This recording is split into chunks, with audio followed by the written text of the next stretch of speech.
Olá, pessoal, bem-vindos ao nosso vídeo. Hoje a gente vai falar de um assunto bem polêmico, um assunto que está pegando fogo agora por causa desses vazamentos de dados. Então a gente vai debater se os vazamentos de dados desvalidam a LGPD. A gente está vendo essa pergunta sendo feita aí na área de compliance, na área de direito e inclusive na área de segurança da informação também.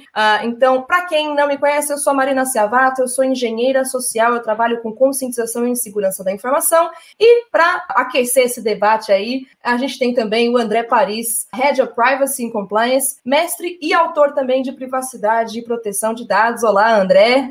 Olá, pessoal, um prazer estar aqui com vocês. Então, muito bem, a gente não vai se aprofundar muito, a gente vai pincelar nesse vídeo, mas então, só para vocês saberem, se vocês não estão acompanhando, caso alguém esteja vivendo em Marte, cada mês que passa a gente tem um vazamento novo e os vazamentos estão ficando cada vez maiores, cada vez mais extensos, cada vez mais sérios. Inclusive, a gente teve aí um mega vazamento de dados de 223 milhões de brasileiros, considerado, então, o maior vazamento de dados da história do nosso país. E muito se diz sobre a Serasa, né? A Serasa nega, enfim, mas não muda o fato de que esse vazamento é sem precedentes. A lista de documentos vazados nesse vazamento é absurdamente grande, né? Desde documentos até renda, enfim, muita coisa nesses vazamentos. E uma das perguntas que mais se levanta por aí é: como que ocorre um vazamento de dados? Como que é possível que tantos dados sejam expostos, né? Então, todas as organizações que trabalham com dados, elas então coletam, realizam o tratamento, armazenam, vendem ou descartam esses dados depois que eles ficam velhos, né?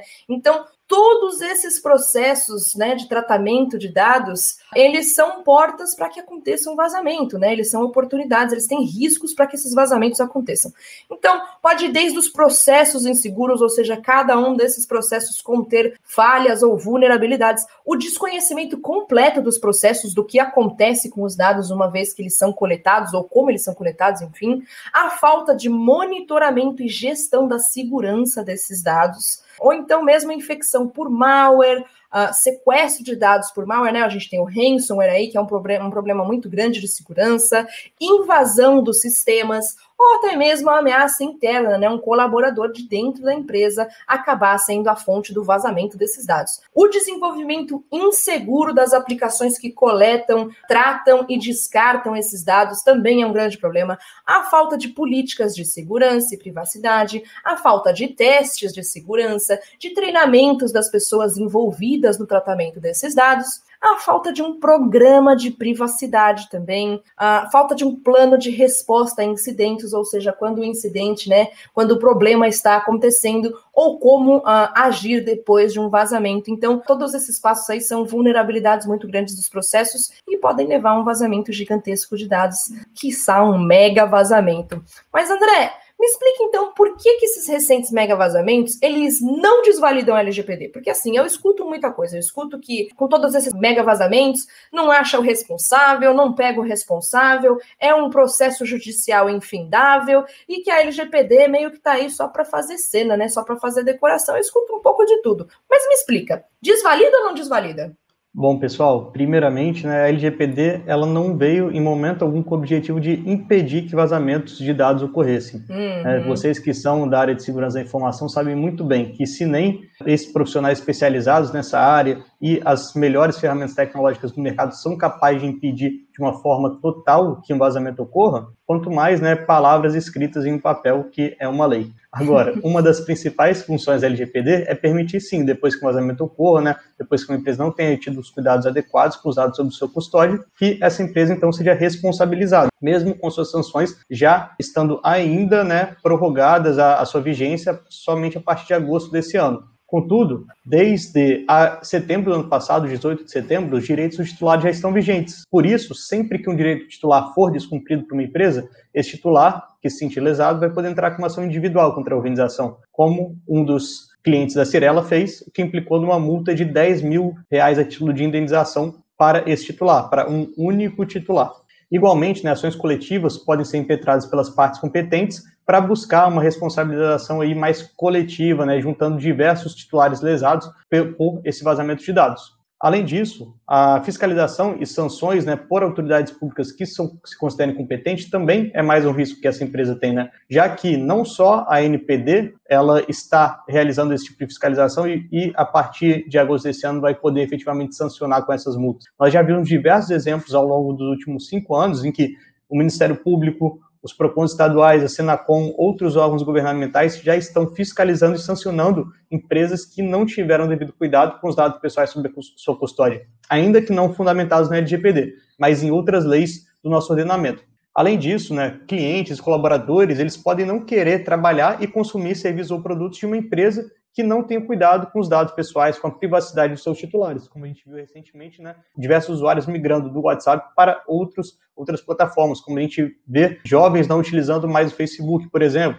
Além disso, né, a perda de parceiros de negócio é outro risco existente. A LGPD traz uma responsabilidade solidária para as empresas. Então, uma empresa, na hora de escolher entre um parceiro de negócio ou outro, vai querer aquele que não teve um vazamento de dados, ou seja, aquele para quais, se ela compartilhar dados pessoais, ela possui uma maior segurança de que aqueles dados não serão vazados. E, por fim, independentemente dos dados terem sido vazados, né, nesse mega vazamento de mais de 220 milhões de CPFs, né, isso não invalida a sanção, a aplicação de alguma multa, caso esse mesmo dado, por exemplo, esse meu mesmo número de CPF seja vazado por alguma outra empresa da qual eu sou cliente. A multa vai se aplicar àquela empresa que não teve cuidado sobre os dados pessoais que estavam sob sua custódia, independentemente deles já terem sido vazados, né, de uma forma indevida em outro mega vazamento ou em outro vazamento de dados pessoais, em outro incidente de segurança.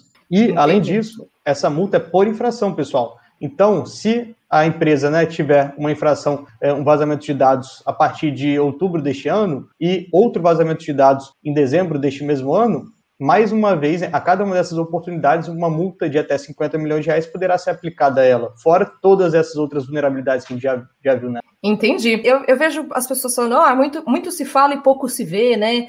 É difícil ver exemplos, porque a LGPD ainda tá crescendo, a ANPD ainda tem chão, né, para estar em atividade 100%, enfim. Mas a gente já tem aí uma movimentação, inclusive, desse mega vazamento de dados da própria Serasa envolvida, né? A Serasa agora recebeu um processo que pede uma multa de 200 milhões justamente sobre esse mega vazamento dos 223 milhões de brasileiros. E aí, André, existem, então, exemplos reais dessas consequências? Esse é um deles? Sem dúvida, né? Tem o exemplo da Cirela, que a gente já comentou, tem o exemplo do Facebook Brasil, no caso do Cambridge Analytica, né? Desdobramento das ações que foram tratadas no Great Hack, né? Aquele documentário Privacidade Hackeada, além de diversos outros, da Apple, Google, Banco Inter, Drogarias Araújo, aqui uma rede de farmácia, aquela famosa prática, né, de capturar CPF sem informar de uma forma adequada, e esse certamente é mais um exemplo. Além dessa multa de 200 milhões de reais que o Instituto Sigilo, que foi quem entrou com essa ação civil pública, está pedindo que seja aplicada a Serasa, além disso, ela ainda pede que uma indenização no valor de 15 mil reais para cada um dos titulares lesados seja aplicada também para a Serasa, para que ela possa indenizar esses titulares. E aí é só fazer a conta. O número de CPFs vazados com esse valor de 15 mil reais. E, além disso, né, também pede diversas outras ações para que a empresa tome que vão desencadear diversos custos para ela, como o envio de cartas com o AR para cada um dos titulares, comunicação do incidente de segurança, além de empregar as medidas técnicas e tecnológicas que façam possível a retirada desses dados que foram vazados da internet, que, caso seja possível, de qualquer forma, vai acarretar muitos custos para a organização para poder executar essa ação. Ave Maria, tem muito pano para manga, né? Esse assunto é um assunto longo, é um assunto complicado e é um assunto que sim gera muito debate, então é por isso que a gente vai fazer um painel. Esse vídeo foi só uma pincelada, então se você quer realmente se aprofundar nesses casos, você quer ver a gente debatendo do ponto de vista de segurança, de compliance, de privacidade, enfim, nós vamos ter vários convidados, inclusive, vamos fazer um painel justamente sobre vazamentos, se eles desvalidam a LGPD no dia 10 de março de 2021, às 3 horas da tarde, e a inscrição é gratuita. A gente vai deixar o link aqui na inscrição do vídeo, então não deixe de participar do painel, onde a gente vai aprofundar, a gente vai responder perguntas, dar dicas, debater o assunto. Inclusive, gostaria de relembrar a todos, lá na SpiritSec, no site da SpiritSec, tem vários recursos gratuitos já da LGPD disponíveis, como o mapa de sistemas, a oficina de LGPD na prática, enfim, bastante coisa, inclusive voltada para segurança também, para cibersegurança. Não deixem de se inscrever no painel e a gente se vê daqui a algumas semanas para debater o assunto ainda mais. Muito obrigada, André, e a gente se vê, hein? Até lá! Tchau, tchau, pessoal. Vai ser um prazer. Nos vemos dia 10 de março, às 15 horas. Até lá!